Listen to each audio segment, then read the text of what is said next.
اب بڑی اچھی بات ہے کہ عدالت پہ کوئی اثر انداز نہیں ہو پایا اور اس نے وہی فیصلہ کیا جس کی توقع کی جا رہی تھی. حالانکہ پی ٹی آئی کی توقع بہرحال یہ تھی کہ جو انہوں نے قدم اٹھایا ہے شاید عدالتیں اس طرف فیوریبل انداز میں اس پہ اپنا تبصرہ یا فیصلہ دیں گی.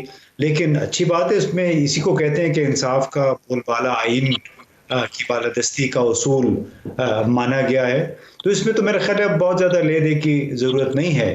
اب اصل مسئلہ ہے کہ کل کیا ہوتا ہے.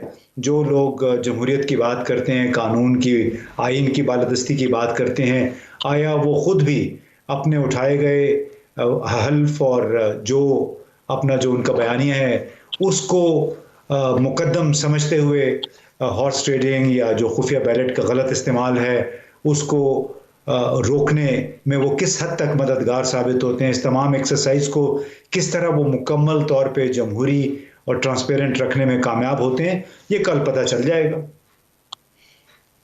بالکل صحیح. یہ تو یقیناً کل پتہ چل جائے گا. لیکن جس طرح سے الیکشن کمیشن کا یہ ماننا ہے، کیا لگتا ہے آپ کو؟ کیونکہ وہ تو ہمیشہ کہا تو جاتا ہے کہ انشور کیا جائے گا کہ ہارس ٹریڈنگ نہ ہو، اس طرح کے معاملات نہ ہوں. عملی طور پر تو اب تک کوئی طریقہ کار نہیں ہے جس کے تحت روک پائے. اور اگر کہہ لیجئے کہ کچھ خوف آیا بھی تھا کہ سیکریسی تا حیات نہیں ہے، تو اب تو یہ بات واضح ہے کہ یہ کم سے کم بالکل کمپلیٹلی سیکرٹ بیلٹ ہے. تو اس سے بھی کیا کچھ فرق پڑے گا یا کچھ خاص فرق نہیں پڑے گا؟ کیسے دیکھتے ہیں آپ؟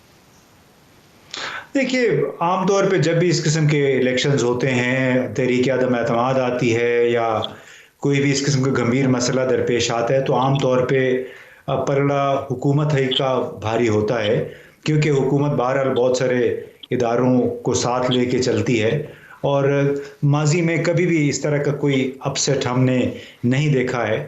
تو اس لیے توقع یہ کی جانی چاہیے کہ تمام تر دعووں کے باوجود اگر تو پی ٹی آئی اور اس کے اتحادیوں کی تعداد خود قومی اسمبلی میں کوئی 180 کے قریب بنتی ہے اور تقریباً 15 سے 20 ووٹوں کا فرق ہے باقی تمام جماعتوں کو ملا کے، تو اس میں تو کوئی بڑا سرپرائز نہیں ہونا چاہیے. اور اگر سرپرائز ہو گیا تو اس میں پھر بڑا واضح ہو جائے گا کہ اس میں بہرحال وہ حربے استعمال ہوئے ہیں جس کا خدشہ رہا ہے اور جو کہ ہوتا رہا ہے. مطلب ہماری سینئر سینیٹرز اور پارلیمانی اراکین جو ہیں ان سے ملاقاتیں ہوتی رہی ہیں.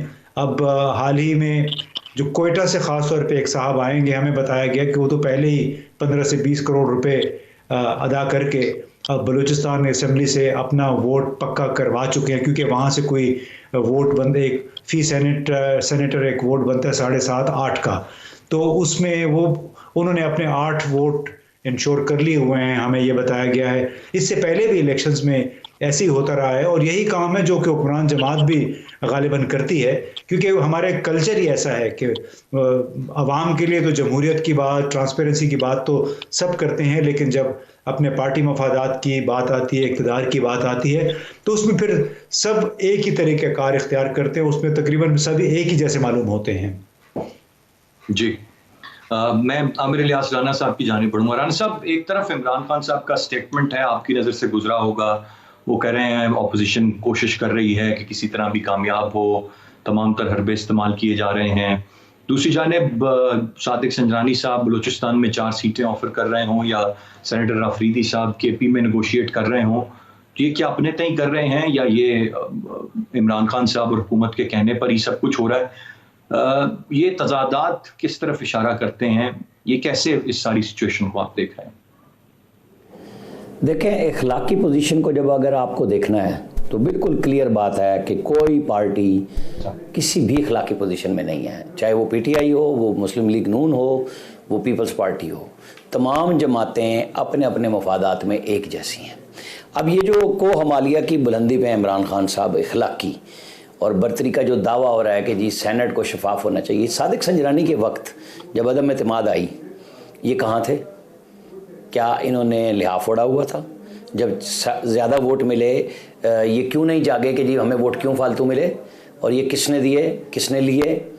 نہیں بولے نا کوئی بھی. اس وقت کا جو آج بھی حکمران اتحاد ہے, سب نے خوشی خوشی کہ جی عدم اعتماد ناکام ہو گئی, کہ 66 لوگ کھڑے ہو کے دے رہے ہیں, تو وہ بک گئے نا لوگ.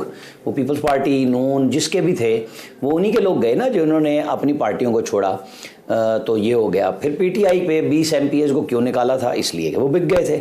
وہ MQM کے لوگوں نے پچھلی دفعہ پیپلز پارٹی کی گاڑیوں میں بیٹھ کے جا کے پیپلز پارٹی کو ووٹ دیے, اپنی پارٹی کو ووٹ نہیں دیے تھے. MQM کا بھی یہی حال ہے, سب اپنے اپنے مفادات میں جاتے ہیں. اب آ جائیں کہ اگر آپ کو اخلاقیات کا اتنا ہی بڑا درس اور سبق آیا ہوا ہے کہ آپ چاہتے ہیں کہ بس ساری ماضی کی غلطیاں صرف اس الیکشن میں گم ہو جائیں, تو بات سمپل سی ہے. پھر آپ کو حزب اختلاف کے ساتھ بیٹھنا چاہیے تھا. وہاں آپ کی انا کیوں آئی آڑے کہ جناب یہ چور ہیں, ڈاکو ہیں؟ بھائی یہ چور ہے یا ڈاکو ہیں؟ پارلیمنٹ میں بیٹھے ہیں جس طرح آپ بیٹھے ہیں, آپ اسی طرح وزیر اعظم بنے ہیں جیسے یہ اپوزیشن لیڈر بنے ہیں یا ممبرز بنے ہیں. تو آپ کو ان کے ساتھ بات کرنی چاہیے تھی, آپ کے لوگوں کو بات کرنی چاہیے تھی, کیونکہ جمہوریت کا یہ تقاضا ہے. اب آپ کہیں کہ جی نہیں میں نے چونکہ سوچ لیا لہذا سارے چپ کر کے آگے ووٹ دے دو, اور میں نے طے کر لیا لہذا آئینی ترمیم ڈال دو, میں نے طے کر لیا سپریم کورٹ کو ریفرنس بھیج دو, میں نے طے کر لیا ہے تو آرڈیننس ایشو کر دو. بھائی ایسے نہیں ہوتا. آپ پارلیمنٹ کو جب تک عزت نہیں دیں گے, راستہ نہیں بنائیں گے, آپ کو بھی نہیں ملے گا. اور جتنی مرضی تقریریں کر لیں, میں نہیں مانتا. دیکھیں سپریم کورٹ نے اپنا ایک فیصلہ دے دیا, جسٹس آفریدی صاحب کا موقف بڑا کلیئر تھا, صدر صاحب کا ریفرنس اسی طرح واپس جانا چاہیے تھا میری رائے میں. جب آئین کا آرٹیکل 226 کلیئر ہے نا, تو اس میں اف اینڈ بٹس کے ساتھ کہانیاں نہیں ہوتی. یہ اسی مقننہ کا کام ہے. میں آپ کو مثال دوں گا کہ جب 18ویں ترمیم ہو چکی تھی اور پھر ججوں کی اپائنٹمنٹ ساری کی ساری پارلیمنٹ کے ہاتھ میں چلی گئی تھی, تو افتخار چودھری نے جو اس وقت چیف جسٹس تھے آبزرویشن دی, اور وہ دباؤ میں لائے, جس طریقے سے بھی لائے, وہ کورٹ میں بیٹھ کے انہوں نے بات کی اور حکومت نے 19ویں ترمیم کی اور تمام اختیار چیف جسٹس آف پاکستان کو دے دیا, جو آج بھی غلط ہے. کہ ججز کی اپوائنٹمنٹ میں کسی ادارے کا کوئی عمل دخل ہی نہیں ہے, کہیں دنیا میں نہیں ہوتا. بھائی جن ججوں کو, جن وکیلوں کو آپ لا رہے ہیں, ان کی ریپوٹیشن پبلک سے پوچھیں جن کے وہ ان کے ساتھ کلائنٹ رہے ہیں. آپ کی رائے آنی چاہیے. آپ کو مطلب امریکہ کی مثالیں دیں, کہاں کی دیں؟ ساری دنیا کی مثالیں انہی عدالتوں میں ہوتی ہیں, اور ان کے لیے کوئی مثال نہیں ہے. کہ ججز کی اپوائنٹمنٹ کو آپ کو بالکل کرسٹل کلیئر کرنا چاہیے, کہ لوگوں سے پوچھیں کہ ان کا بطور وکیل کیا تھا, اور جو لوور جوڈیشری میں سے آ رہے ہیں تو ان کا وہاں پہ کیا کردار ہے, ان کی انکوائریاں کتنی پینڈنگ ہے. یہ ساری دنیا کی انکوائریاں کریں, یہ اپنے آپ کی بھی انکوائریاں نہیں کرا سکتے, تو کسی کو تو اختیار دینا چاہیے. لیکن اس وقت کی پارلیمنٹ نے چونکہ انگوٹھا لگایا اور ججز کی ان کو اختیارات صرف چیف جسٹس آف پاکستان کو دے دیے کہ وہ متعلقہ صوبائی ہائی کورٹ سے بھی چیف جسٹس سے نام مانگ لیں اور پھر ریجیکٹ کریں تو کر دیں. یہ نہیں ہوتا. تو یہ جب آپ سسٹم ٹھیک کرنے جا رہے ہیں نا, تو سوال سارے اٹھائیں کہ جی کون سی اپائنٹمنٹ کس طریقے سے ڈسکریشن پہ ہے اور اس کو اڑا دیں, پھر سب کو لے آئیں, پھر انتخابی اصلاحات لے آئیں, پھر عدلیہ کی اصلاحات لے آئیں. تو اگر عمران خان صاحب چاہتے ہیں کہ ان کا نام ہسٹری میں رہے, تو اب بھی وقت نہیں گیا. وہ احتساب کرتے رہیں, کوئی نہیں روکتا ان کو, اداروں کو احتساب کرنے دیں. آپ ریفرنس بنائیں اور اون کریں کہ یہ میں نے کروائے ہیں اور اب عدالتیں فیصلہ کریں گی. لیکن سب کے لیے آپ آئیں, مقننہ میں بیٹھیں, جہاں رولز آف بزنس میں چینج کرنی ہے, جہاں لا میں کرنی ہے, جہاں کانسٹیٹیوشن میں کرنی ہے. کیونکہ اس کے بغیر بات بنتی نہیں ہے کہ آدھا تیتر آدھا بٹیرا, آج مجھے یہ سوٹ کرتا ہے تو میں یہ کر لوں, کل مجھے وہ سوٹ کرتا ہے تو میں وہ کر لوں. یہ سب اداروں کو آنا پڑے گا ایک پیج پہ, چاہے اسے ہم نیشنل ڈائلاگ کی صورت دیں یا کچھ دیں. ہمیں اصلاحات کی طرف آنا ہوگا, ہمیں اصلاحات کی طرف آنا ہوگا. میں طاہر ملک صاحب آپ سے جاننا چاہوں گا, وہ اصلاحات کی طرف چاہے عمران خان صاحب نہ آنے کی بات کریں, ہم نے پنجاب میں دیکھا جس طرح سے پنجاب کے نتائج آئے ہیں, بلا مقابلہ سینیٹرز منتخب ہو رہے ہیں, تناسب کے لحاظ سے ہو رہے ہیں.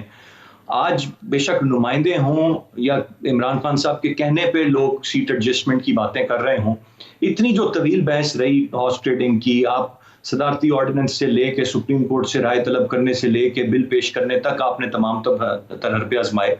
کیا بہتر نہیں ہوتا کہ اگر آپ پہلے ہی ایک ڈائلاگ کی طرف جاتے, اپوزیشن سے بات کرتے کہ سیٹ ایڈجسٹمنٹ کرتے ہیں, ہارس ٹریڈنگ کا رستہ روکتے ہیں, اور پھر آئیں بیٹھیں قانون سازی کرتے ہیں, جو بات ابھی رانا صاحب نے بھی کہی. لیکن آپ پوری طرح سے وہ نہیں کرنا چاہ رہے. آج اپنے نمائندگان کے ذریعے بھی آپ پیغام بھجوا رہے ہیں سیٹ ایڈجسٹمنٹ کے, دوسری طرف آپ کہتے ہیں میں خود کبھی نہیں بیٹھوں گا. پھر آپ ایک پوری کوشش بھی کرتے ہیں جو وہ بھی سارا کچھ ایگزاسٹ ہو جاتا ہے, نہیں ہو پاتا معاملہ. تو آج کھڑے کہاں ہیں ہم بنیادی طور پہ؟ دیکھیں یہ آپ کا سوال بڑا اہم ہے, اور یہ ایک المیہ ہے. المیہ میں اس طرح گردانتا ہوں کہ دیکھیں ہمارے سینئر تجزیہ کار امتیاز گل صاحب نے یہ جو بات کہی کہ اس طرح کے ایک دو انسٹنسز ہوتے ہیں کہ بلوچستان میں فلاں صاحب کروڑوں روپے لگا کے سینیٹر بن جائیں گے. ماضی میں ہم نے دیکھا کہ فاٹا کا نام آتا تھا, تو فاٹا میں جب تک ریفارمز ہوئی ہیں اور آزاد امیدوار ختم ہو گئے، پولیٹیکل پارٹیز کے آئے، تو وہاں اب نام نہیں آ رہا. تو یہ سارا جو سیاست کا چہرہ مسخ کیا جاتا ہے یہ ریاست کی سرپرستی میں ہوتا ہے. اسٹیٹ پیٹرنیج جس کو کہا جاتا ہے، اگر اسٹیٹ پیٹرنیج نہ ہو تو ہر ادارے میں اہل لوگ آ سکتے ہیں.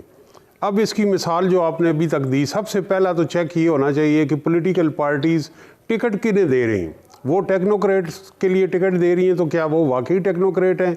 اگر وہ ٹکٹ پارٹی امیدواروں کو دے رہی ہیں تو ان کی پارٹی کے لیے خدمات کیا ہیں؟ جب آپ عبد القادر کو، ابڑوں کو، کسی ٹھیکیدار کو جس کو پارٹی کے لوگ حیرت سے دیکھیں گے، انہیں ٹکٹ دیں گے تو اس کی تو بنیادی سرمایہ ہوگا، پیسہ ہوگا، کوئی تعارف نہیں، کوئی سٹرگل نہیں، کوئی دوسری نہیں. اب آپ مجھے بتائیں کہ جس فرحت اللہ بابر کے پاس پارٹی ٹکٹ کی فیس نہیں الیکشن سینٹ لگن، وہ کروڑوں روپے کہاں سے لائے گا؟ وہ پرویز رشید ہو، وہ پی ٹی آئی کے جو اچھے جینون ورکر اسلام آباد سے انہوں نے اپنی خاتون رشید کو دی ہے، سیف اللہ نیازی کو دی، ان پہ کوئی اعتراض نہیں ہوا. جن پہ اعتراض ہوتا ہے اس پہ عوام کے ساتھ ساتھ پولیٹیکل پارٹیز کے اپنے لوگ کرتے ہیں. تو وہ اعتراض یا وہ انگلی لیڈرشپ کی طرف اٹھتی ہے. اب جو آپ کا سوال ہے، دیکھیں کہ کیا پولیٹیکل کنسنسس ممکن ہے؟ بالکل ممکن ہے. آپ آئین میں ترمیم کرنے چلے ہیں تو دنیا کی تاریخ اٹھا کے دیکھ لیں، ترمیم کا پہلا سٹیپ کنسنسس ہوتا ہے. آپ بغیر اپوزیشن سے نیگوشیٹ کیے، ڈائلاگ کیے، کنسنسس، اور جب آپ جو پولرائزیشن کی فضا، سیاسی مازرائی کی فضا اور جو پارا آپ نے چڑھایا ہوا ہے اس کو آپ گرا بھی سکتے ہیں. آپ یہ دیکھیں کہ فاٹا ریفارم بل محسن داوڑ نے پیش کیا اور عمران خان صاحب اس وقت دھرنے کی فضا میں گھر سے آئے بنی گالا سے، اور تمام پارٹیوں نے اس کا فاٹا ریفارم بل پیش کیا.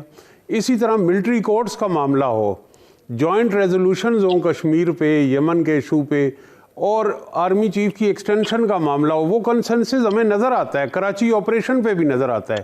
تو اس پہ بھی ہو سکتا ہے. صرف یہ ہے کہ نیت کی بات ہے. اور صرف ایک دو جو کیسز پاکٹس، ہمیشہ بلوچستان میں یہ بات کیوں ہوتی ہے، فاٹا میں ہی کیوں ہوتی تھی، اور جو پنجاب کی آپ مثال دے رہے ہیں، یہ اتنا اچھا ماڈل پولیٹیشنز نے کریٹ کیا، اور اس کا کریڈٹ چودھری پرویز الہی صاحب کو جاتا ہے کہ انہوں نے وہ جو ہارس ٹریڈنگ کی فضا تھی اور جو جوڑ توڑ تھا، بلیک میلنگ تھا، اعداد کے حساب سے انہوں نے طے کیا کہ اتحادیوں کی اتنی سیٹیں ہیں، اپوزیشن کی اتنی سیٹیں ہیں، اور بلا مقابلہ انہوں نے کر لیے. تو یہ کانسنسس دوسرے صوبوں میں بھی تو ہو سکتے ہیں. کیوں نہیں ہو سکتے؟ بالکل ہو سکتے ہیں. صرف یہی ہے کہ آپ کے پاس بل نہیں ہے. جو آپ نے دیا ہے ٹکٹ، اب حفیظ شیخ صاحب کی کیا خدمات ہے پی ٹی آئی کے ساتھ، یا عبد القادر صاحب کی کیا ہے، یا سیف ابڑوں کی، تو اس پہ آپ کانفیڈنٹ نہیں ہوتے. ملک صاحب ایک بریک کی جانب مجھے پڑھنا ہے، بریک سے واپس آ کر اس پر مزید بات کرتے ہیں. ساتھ رہیے گا.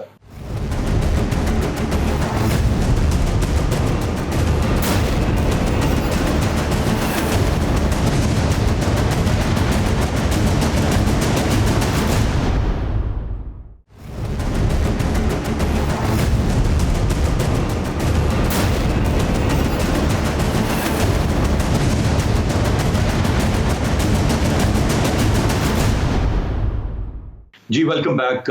ایک اور انتہائی عام معاملہ جو آج ہم نے سندھ اسمبلی میں مناظر دیکھے، قومی اسمبلی میں بھی ایک معمول بنتا جا رہا ہے، لیکن سندھ اسمبلی کی اگر ہم بات کریں جو آج ہم نے دیکھا، شاید وہ پہلے بھی سندھ اسمبلی مختلف صوبائی اسمبلیوں میں یا نیشنل اسمبلی میں ہم دیکھ چکے ہیں، لیکن جو پریس کانفرنس تھی اور اس میں جو الفاظ حلیم عادل شیخ صاحب جس طرح سے استعمال کر رہے تھے کسی کے بھی متعلق، یہ ایک وہ چیز ہے جس پر بڑی بات چیت ہوتی رہی ہے، جس کو بہت سارے حلقے ڈسکریج کرتے ہیں. لیکن اس طرح کی زبان کا استعمال، اس کو کون انٹروڈیوس کرتا ہے، کون انکریج کرتا ہے، کیوں یہ بڑھتی جا رہی ہے ہمارے سیاسی کلچر میں، یہ ایک بہت بڑا سوال ہے. امتیاز گل صاحب، جو کچھ آج سندھ اسمبلی میں ہوا یا سندھ اسمبلی کے پھر باہر ہوا اس پریس کانفرنس کی شکل، پہلے آپ جس طرح سے آڑے ہاتھوں لیتے ہیں کسی بھی پولیٹیکل پارٹی کو یا کسی پہ پرسنل اٹیک کرتے ہیں، اور اس کے بعد آپ میڈیا پر بھی پرسنل اٹیک کرتے ہیں اور آپ میڈیا والوں سے بھی الجھ پڑتے ہیں، یہ فرسٹریشن ہے جو ہمیں نظر آ رہی ہے، یا یہ کچھ اور ہے، یہ ایک کلچر بنتا جا رہا ہے گالی گلوچ کا؟ معاملہ کیا ہے، اسے کیسے دیکھتے ہیں آپ؟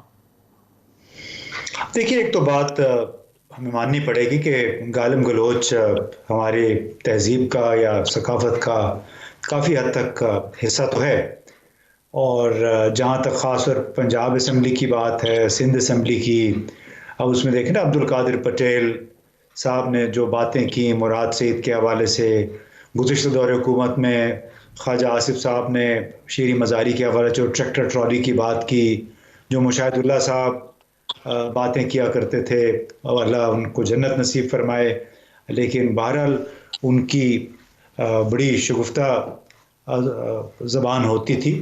تو اس سے یہ ظاہر ہوتا ہے کہ کسی ایک پارٹی تک مخصوص نہیں ہے، بلکہ ہمارا بنیادی طور پہ کلچر ہے.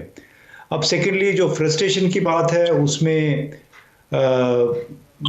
انہوں نے چونکہ اس کو زندگی اور موت کا معاملہ بنا دیا ہے سینٹ کے الیکشن کو یا پارلیمان میں اپنی نمائندگی کو، تو اس کی وجہ سے ہر شخص، ہر رکن جو ہے، چاہے وہ عورت ہے مرد ہے، وہ بڑھ چڑھ کے اپنی وفاداری اور اپنی اتھارٹی کو ظاہر کرنے کے لیے کئی دفعہ پھر وہ اپنی حدود پھلانگ جاتے ہیں، چاہے کسی بھی پارٹی سے ان کا تعلق ہے، Peoples Party P T I ہے یا مسلم لیگ ہے، کوئی بھی اس بارے میں کوئی ہائی مورل گراؤنڈ نہیں لے سکتا، اس لیے کہ تمام پارٹیوں کے چند رہنما ہیں جنہوں نے وقتاً فوقتاً ماحول کو پراگندہ کیا ہے، ایسی زبان استعمال کی ہے جو کہ نوجوان نسل کے لیے، پڑھے لکھوں کے لیے کوئی مشعل راہ نہیں ہے اور نہ ہی کوئی قابل احترام ہے. تو وہ ایک بحثیت مجموعی ہمیں اس بات کا اعتراف کرنا پڑے گا کہ، اور یہ کہ اس سے علاوہ البتہ یہ بھی ذہن میں رکھنا چاہیے کہ یہ لڑائی جھگڑا کوئی غیر معمولی بات نہیں ہے ہمارے ایشین کلچر میں. آپ نے جنوبی کوریا میں ہم نے دیکھا ہے، فلپائن میں دیکھا ہے، انڈیا میں ہم نے دیکھا ہے، صوبائی یا جو مرکزی ان کی پارلیمان ہے اس میں اس نوعیت کے جھگڑے ہوتے رہے ہیں. لیکن یہاں پہ البتہ چونکہ بہت زیادہ رسہ کشی ہو رہی ہے، جس کو سیاسی پولرائزیشن کہتے ہیں، وہ بڑی شدید ہو گئی ہے، اور اسی وجہ سے سینٹ الیکشن سے پہلے ہی ٹیمپریچر اتنا بڑھ گیا تھا، خاص طور پہ ووٹوں کی خرید و فروخت کے حوالے سے، کہ وہ بڑا اچھا ہوا کہ اس سے پہلے ہی ہو گیا. کافی وینٹیلیشن ہوگی، جیسے ہوتا ہے نا پریشر کوکر کو آپ نے کھولا جب تو اس میں سے کافی ساری اسٹیم نکل جاتی ہے. تو اس طرح جب یہ نیریٹو آیا کہ وہ سینٹ کے الیکشن سے پہلے کافی ایک بازار لگ جاتا ہے، اور اس میں کوئی شک نہیں، اگر کوئی اس کو ڈینائی کرتا ہے، اس سے انکار کرتا ہے، تو وہ پھر انتہائی بددیانتی ہے. یہاں پہ بازار رہتے رہے ہیں، ورنہ بہت سارے ایسے لوگ تھے جو سینٹ میں آتے ہیں، اب ان سے کوئی پوچھے کہ آپ کا اس جماعت سے کوئی سیاسی، کوئی سماجی کوئی تعلق کبھی رہا ہے یا نہیں رہا، نہیں ہوتا تھا، لیکن وہ پیسے دے کے آ جاتے تھے. ایک صاحب تھے بلوچستان سے، کوئی 50-60 کروڑ روپے لگا کے صرف اس وجہ سے آئے کہ انہیں یہ سٹیٹس چاہیے تھا کہ وہ سینیٹر کا ٹائٹل اپنے ساتھ لگانا چاہتے تھے. لیکن وہ ریکارڈ اگر اٹھا کے دیکھا جائے سینٹ کا، 6 سال میں ان صاحب نے سوائے حلف اٹھانے کے وہ سینٹ میں کبھی کھڑے نہ ہوئے، بلکہ ان کا کام یہ تھا کہ جو اہم ادارے وہاں پہ وہ ضرور جایا کرتے تھے، اور انہوں نے 50-60 کروڑ لگا کے پتہ نہیں 5-6 ارب روپے بنا لیے ہوں گے 6 سال میں. گل صاحب رائٹلی سیڈ. میں یہ تو آپ نے تفصیل سے اس معاملے پر روشنی ڈال دی. میں چونکہ اب کل کا دن ہے اور اب زیادہ ہمیں اندازے لگانے کی ضرورت نہیں ہے، بہت ہم بات کر چکے، کانٹے کا مقابلہ، گیلانی صاحب، حفیظ شیخ صاحب. سر ایک کامنٹ صرف اس پہ دے دیں، how do you see it? آپ نے مجھے پوچھا؟ جی گل صاحب، آپ نے دوبارہ کائنڈلی سوال دہرا دیجئے. میں گل صاحب یہ کہہ رہا ہوں کہ اب کل تو از دا ڈی ڈے، فائنل دن ہے، اب زیادہ اندازے ہم نہیں لگاتے، صرف جو کانٹے کا مقابلہ ہے اس پر ایک کامنٹ مجھے دے دیں گیلانی صاحب اور شیخ صاحب کے حوالے سے، اسے کیسے دیکھ رہے ہیں آپ؟ دیکھیے وہ تو ایک میرا خیال ہے بہت کھلا معاملہ ہے، انلیس کہ کوئی بہت بڑا اپسیٹ ہو جائے. اعداد و شمار کو دیکھ لیں تو اس میں حکمران جماعت اور اس کے جو اتحادی وغیرہ ہیں ان کے پاس عددی اکثریت موجود ہے. اب وہ عددی اکثریت، اور ویسے میں یہ کہتا چلوں کہ جو سینٹ کا الیکشن وہ متناسب نمائندگی کے بنیاد پہ ہوتا ہے، لیکن جس انداز میں یہاں پہ الیکشن کنڈکٹ کیا جا رہا ہے وہ متناسب نمائندگی کی روح کے خلاف ہے. جس طرح جو ہم نے دیکھا ہے جرمن پارلیمنٹ میں اور کچھ اور یورپی پارلیمنٹ میں، متناسب نمائندگی کے بعد ہر پارٹی کے حصے میں جتنے سیٹیں آتی ہیں وہ ان کے حوالے کر دی جاتی ہیں، اور وہ خود پھر نامینیٹ کر لیتے ہیں متعلقہ لوگوں کو. یہاں پہ تو انہوں نے بالکل اس کو باقاعدہ ایک اور الیکشن کی شکل دے دی ہے. جس کی وجہ سے یہ جو درمیان میں ہارس ٹریڈنگ کا اور ٹکٹوں کی خرید و فروخت کا معاملہ آ گیا ہے وہ اجاگر ہو کے سامنے آیا ہے. تو جہاں تک اس مقابلے کا تعلق ہے میں نہیں سمجھتا کوئی اتنا کانٹے کا مقابلہ ہے اگر آپ اعداد و شمار جو عددی اکثریت حکومت کی اس کے مطابق جائیں تو. ٹھیک، رائٹلی سیٹ. میں رانا صاحب آپ سے جاننا چاہوں گا اس وقت، ایک تو پہلے سب سے مجھے اس پر آپ اپنی کل جو ہم نے دیکھا پریس کانفرنس کی، حفیظ شیخ صاحب اتحادیوں کے ساتھ پریس کانفرنس کر رہے ہیں. اب ضرورت نہیں تھی اس کی، اگر اتحادی آپ کے ساتھ تھے ایک دن کی بات تھی، پتہ لگ جاتا. تو کہیں نہ کہیں یہ پریس کانفرنس کرنا، یہ تمام تر چیزیں، یہ کہیں نہ کہیں ایک اشارہ تو ملتا ہے کہ ایسا نہیں ہے کہ بالکل عددی اعتبار سے کوئی جیت جائے گا تناسب کے لحاظ سے، تو وہ تو پھر واضح تھا اور یہ تمام معاملہ ہی نہ ہوتا. کہیں نہ کہیں اس کا پریشر فیل کر رہی ہے گورنمنٹ بھی. سر دیکھیں جی، بات یہ ہے کہ یہاں پہ پہلے حصے کی طرح کہ اخلاقیات کی کیا کہانی ہے، کچھ بھی نہیں ہے. حفیظ شیخ صاحب کل پیپلز پارٹی میں سینیٹر تھے، وہی وزیر خزانہ تھے. جس پیپلز پارٹی اور اس کی خزانے کی لوٹ مار کے قصے عمران خان صاحب سناتے ہیں، اسی کا یہ وزیر خزانہ تھے نا. جو قرضوں کے انبار لگتے تھے اسی کے وزیر خزانہ حفیظ شیخ تھے. یہ کس کی تعریف ہو رہی ہے؟ اور بڑی عزت اور ادب کے ساتھ امتیاز گل صاحب نے جرمن پارلیمنٹ کا کہا، تو جرمن پارلیمنٹ میں کسی بیٹھے ہوئے چانسلر کو خیال تو نہیں آیا؟ ان کے ایک سسٹم نے یہ فیصلہ کیا ہے کہ اس طریقے سے سیٹیں ہوں گی اور اس طریقے سے الیکشن ہوں گے. تو جناب ہمارے جو لوگ ہیں جو ارباب وسط کو شاد ہیں، ان کا خیال ہونا چاہیے تھا کہ اگر ہمیں یہ چاہیے ہے، اور جس طرح ججز نے سپریم کورٹ کے متناسب نمائندگی کے اوپر بیانات دیے، تو ان کو کہنا چاہیے تھا کہ پارلیمنٹ خود اپنا فیصلہ کرے. اور یہ کام ہے ہی پارلیمنٹ کا. پارلیمنٹ نے ایک فیصلہ کیا ہے خواتین کی نشستوں کا، وہ ہے متناسب نمائندگی کی لسٹ آ جاتی ہے اور مل جاتے ہیں، اور وہ اسمبلی آتے ہیں اور اسمبلی چلی جاتی ہے. اب آپ نے سینٹ کے سسٹم کو یا تو چینج کرنا ہے کہ پھر وہ اسمبلی کی طرح چلے اور وہ 5 سال مطلب جتنی دیر اسمبلی چلتی ہے اتنی دیر وہ بھی چلیں، یا یہ 6 سال ہیں وہ اپنی مدت سے زیادہ ان کو منتخب کریں گے اور اس کی لسٹ کا طریقہ کار تو آئین کو آپ کو امینڈ کرنا ہے نا. وہ اس طریقے سے تو نہیں ہو سکتا کہ ہم کسی کی مثال دیں اور اپنے گھر میں ہم کچھ کام کرنے کے لیے بھی تیار نہ ہوں، ہم بات کرنے کے لیے بھی تیار نہ ہوں. اور حفیظ شیخ یا گیلانی آپ دیکھیں نا کہ جو کام حفیظ شیخ اسلام آباد میں کھڑے ہو کے کہتے تھے 17 روپے کلو ٹماٹر، کراچی میں جب 119 روپے تھے، یہ وزیر خزانہ ہے جن کی ڈالروں میں کمائی ہیں، جن کے دبئی میں ولاز ہیں، ان کو پاکستان کے عام آدمی کا کیا تعلق ہے؟ یہی ہم شوکت عزیز سے بھی بات کرتے تھے، وہ ہنس کے کہتے تھے یار $1 کے برابر ہی چینی ہے نا. اس وقت 60 روپے کا $1 تھا، تو چینی جب بڑی تو انہوں نے کہا کوئی نہیں، ہمایوں اختر ہی لے جاتا ساری، آپ لوگ بات کریں تو اس کے بارے میں بات کریں. یہ وزیر اعظم کا لیول تھا. جب اس طرح کے لوگ امپورٹ ہو کے آتے ہیں جن کا زمینی حقائق سے کوئی تعلق ہی نہیں ہوتا، تو ان کے لیے جس طریقے سے عمران خان صاحب اب پچھلے 3 دن سے بھاگ رہے ہیں، اگر یہ 2.5 سال عام آدمی کے لیے، اور جو لوگ منتخب ہو کے آئے ہیں جو رو رہے ہیں، ڈاکٹر عامر لیاقت حسین بار بار کہتے ہیں کہ منتخب لوگ سائیڈ پہ بیٹھے ہیں اور غیر منتخب لوگوں سے پوری حکومت چلائی جا رہی ہے. ایک طرف ایک خیال بیچا جاتا ہے کہ جی صدارتی الیکشن اور ٹیکنوکریٹ آ کے اس ملک کو چلائیں. کیا جب فوجی حکومتیں ہوتی ہیں تو ٹیکنوکریٹ نہیں ہوتے؟ اور یہ جو حکومت ہے اس میں کون سے منتخب لوگوں کے ساتھ کام ہو رہا ہے؟ جو مین اہم پوزیشنز ہیں وہاں سارے کے سارے ٹیکنوکریٹ کام کر رہے ہیں اور وہی چلا رہے ہیں. تو آپ رزلٹ تو کچھ بھی نہیں دے سکے. تو جو بنیادی بات ہے، آپ الیکشن لڑ رہے ہیں، بہت اچھا ہے. یوسف رضا گیلانی نے بالکل ٹھیک کہا ہے کہ میری وجہ سے آج پی ٹی آئی کے لوگوں کی عزت شروع ہو گئی ہے. آپ دیکھیں اتنی 2.5 سال میں ملاقاتیں وزیر اعظم نے کبھی کی نہیں جو 2 دنوں کے اندر اندر وہ کر رہے ہیں.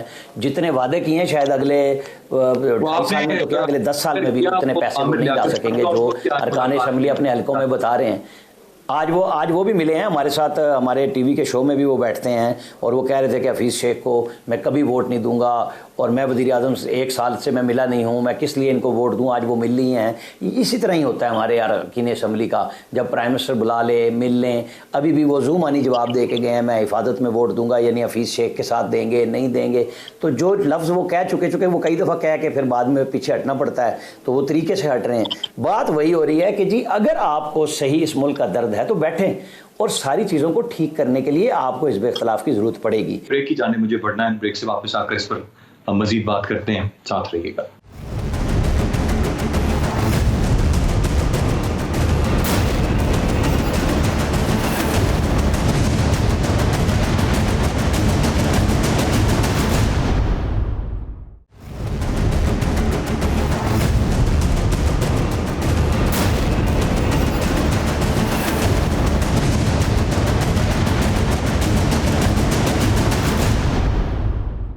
جی ویلکم بیک. ملک صاحب، سندھ اسمبلی کے معاملے کو کیسے دیکھتے ہیں آپ جو آج ہوا؟ اور پھر یقیناً اپنی رائے دیجیے اس پر جو اسلام آباد کا بڑا امپورٹنٹ الیکشن ہے. بالکل. ایک تو پہلے یہ جو بحث ہو رہی تھی، دونوں ہمارے سینئر تجزیہ کار یہ بات کر رہے تھے، میں نے صرف یہ کہنا چاہتا ہوں کہ جرمنی میں کیونکہ پروپورشنل ریپریزنٹیشن، متناسب نمائندگی کا نظام ان کا آئینی نظام ہے. ہمارا آئینی نظام پارلیمانی نظام ہے. دوسرا، نامینیشن اور الیکشن میں فرق ہے. تیسرا، جو آپ نے سندھ اسمبلی میں کہا، اسمبلیوں میں یہ واقعات ہوتے رہتے ہیں اور ہماری ڈیموکریسی اتنی میچور نہیں ہے. لیکن جو غلط روایت ہے وہ یہ ہے کہ آپ اپوزیشن کے ممبران کو توڑیں کہ ہماری پارٹی کے کینڈیڈیٹ کو ووٹ دیں. اب اس میں یہ بالکل رانا صاحب نے صحیح کہا ہے کہ اخلاقی برتری نہیں. جب پنجاب کے وزیر اعلیٰ ملاقات کریں گے فارورڈ بلاک کے اراکین سے اور حکومتی ترجمان خوشی کے شادیانے بنائیں گے کہ ہم نے اتنے بندے توڑ لیے، اور پھر سندھ اسمبلی کہے گی کہ ہم نے جی بڑی توڑ جوڑ میں پیپلز پارٹی کو مہارت ہے، تو یہ ساری جو ہیں ان ایتھیکل پریکٹسز ہیں اور اس میں کسی کی بھی اس میں برتری نہیں ہے. تو ملٹیپل لیول پہ ریفارمز کی ضرورت ہے. جو ایک سینٹ کا ٹکٹ ہے، آپ ایک نائب قاصد چپڑاسی ٹیلی فون آپریٹر کے لیے بھی آپ نے کوالیفیکیشن رکھی ہے. پارٹی لیڈر کی ڈسکریشن ہی نہیں ہونی چاہیے، کرائٹیریاز ہونے چاہیے، پارلیمانی بورڈ میں نمبر ہونے چاہیے، پوائنٹ بیس سسٹم پہ ٹکٹ ملے تو کسی کو کوئی اعتراض نہیں ہو سکی. تو ریفارم کی ضرورت ہے، اور ریفارم تب بھی ممکن ہے جب ہم اس مائنڈ سیٹ سے نکلیں گے کہ دوسرے چور ڈاکو ہیں. چور ڈاکو ہوں گے، معاملات عدالت میں ہوں گے، لیکن آپ نے ہاؤس کو اپوزیشن کے ساتھ بیٹھ کے چلانا ہے، اور چلانا ہے تو پھر کنسنسس ڈیولپ ہوگا. بالکل صحیح، چلانا ہے تو کنسنسس ڈیولپ ہوگا. یہ بالکل آپ نے صحیح طرف اشارہ کیا. ایک اور بہت عام جو معاملہ ہے، عام نقطہ ہے، وہ اس وقت جو ایک میں نے ابتدا میں ذکر کیا، امتیاز گل صاحب آپ سے جاننا چاہوں گا، جسٹس قاضی فائز عیسیٰ صاحب کا جو ایک معاملہ آج ہوا، اور پھر جو خاص طور پہ ہم وہ سب جوڈس ہے میٹر، ہم اس کی بہت زیادہ تفصیل میں تو نہیں جائیں گے، لیکن اسے کیسے دیکھتے ہیں کہ جس طرح سے وہ ایمفسائز کر رہے ہیں کہ اس کو براہ راست نشر کیا جائے. انہوں نے میڈیا کی طرف بھی اشارہ کیا، انہوں نے کس طرح سے دو افراد بیٹھ کے کوئی بھی اوپینین میکنگ کر دیتے ہیں اس پر بھی بات کی، اور وہ کہتے ہیں کہ لائیو ایڈٹ نہیں ہو سکتا، دکھایا جائے بے شک فیصلہ میرے خلاف بھی آتا ہے. اس ایسپیکٹ پر میں چاہوں گا آپ اپنا اوپینین مجھے دے دیں. دیکھیے، اب ان کی اپنی سوچ ہے، اپنے خیالات ہیں، وہ ایک آزاد منش انسان ہیں، اتنے اعلیٰ عہدے پہ پہنچے ہوئے ہیں، ان کا حق ہے وہ جو کہیں.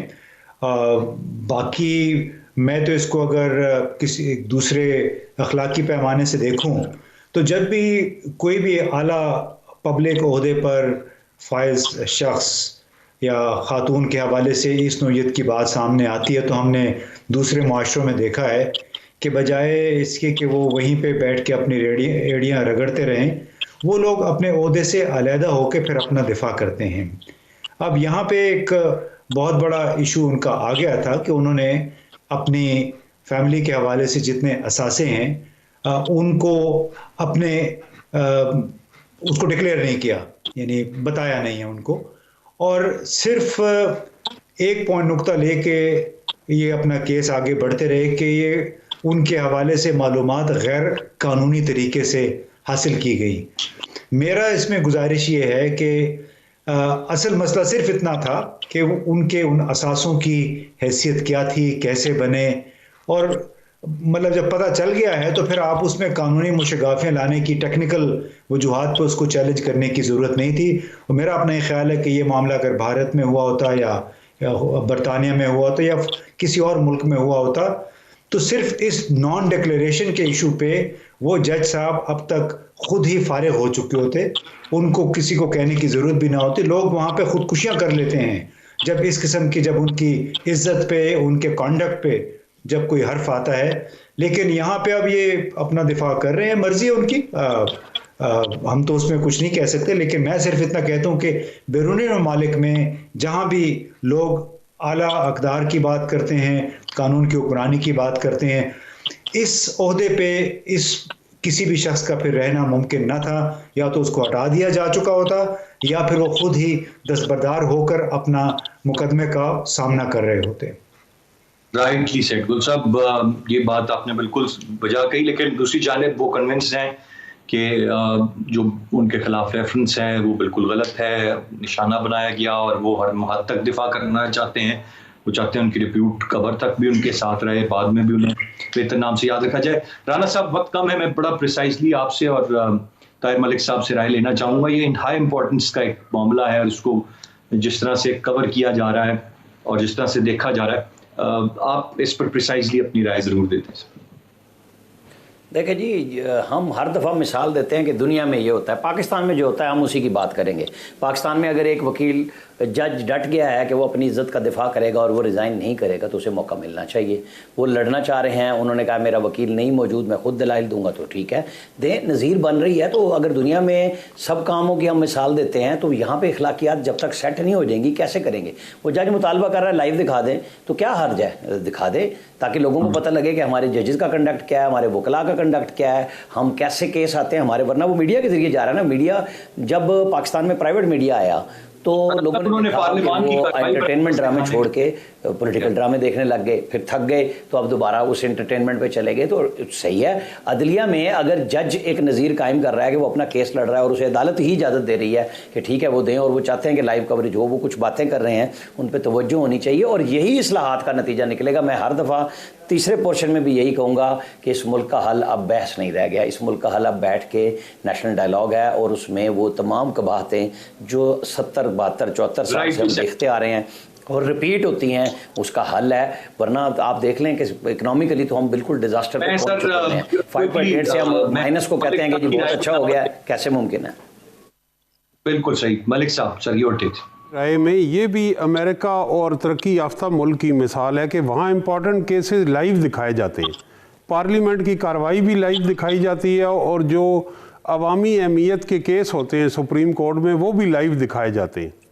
تو یا تو سپریم کورٹ پابندی لگا دے کہ ریمارکس بھی پبلش نہیں ہونے چاہیے, ٹاک شوز بھی نہیں ہونے چاہیے, اور اگر ریمارکس جو ہیں میڈیا میں رپورٹ ہو سکتے ہیں تو کارروائی بھی لائیو دکھائی جا سکتی. دوسرا جو بڑی اچھی بات کی امتیاز گل صاحب نے, اور یہ بالکل جس پہ الزام لگے اس کو نہ صرف جواب دینا چاہیے بلکہ عہدے سے ہدایت ہونا چاہیے. تو معاشرے کی جو اخلاقیات ہوتی ہے وہ عمومی اخلاقیات کسی ایک شعبہ زندگی سے متعلق ہم وہ ایکسپیکٹ کرتے ہیں تو غلط ہوتی ہے. مختلف شعبہ زندگی میں الزامات کے باوجود لوگ اپنے منصب سے علیحدہ نہیں ہوتے, اور ظاہر ہے ججز بھی اس کی ایکسیپشن نہیں ہے. تو یہ روایت ہمارے یہاں ہے ہی نہیں. یہاں تو اسحاق خان صاحب بھی جب استعفیٰ مجبوراً دے رہے تھے تو جاتے جاتے انہوں نے کہا میری پینشن بڑھا دیں, اس پینشن کا کیا ہوگا؟ بالکل صحیح. بہت شکریہ ادا کرنا چاہوں گا میں تینوں معزز مہمانوں کا. گفتگو ناظرین آپ نے سنی, اور کل کا دن اہمیت کا دن ہے. یہ جو آج اور کئی دنوں سے انفیکٹ جب سے آرڈیننس آیا, سپریم کورٹ سے رائے مانگی گئی, اس پر بہت بات ہوئی کہ کیا ہونے جا رہا ہے. کل کا دن انتہائی اہمیت کا حامل ہے. بہت ساری چیزیں کل واضح ہو جائیں گی کہ آیا تمام تر چیزیں خوش اسلوبی سے سر انجام پاتی ہیں یا کچھ اپسیٹ ہوتے ہیں تو پھر کیا نئی بحث جنم لیتی ہے. امید کرتے ہیں کہ کل کا دن ایک خیریت کا دن ہو. آج کے پروگرام سے اتنے ہی. ارسلان خالد کو اجازت دیجیے. اللہ نے کے پاس.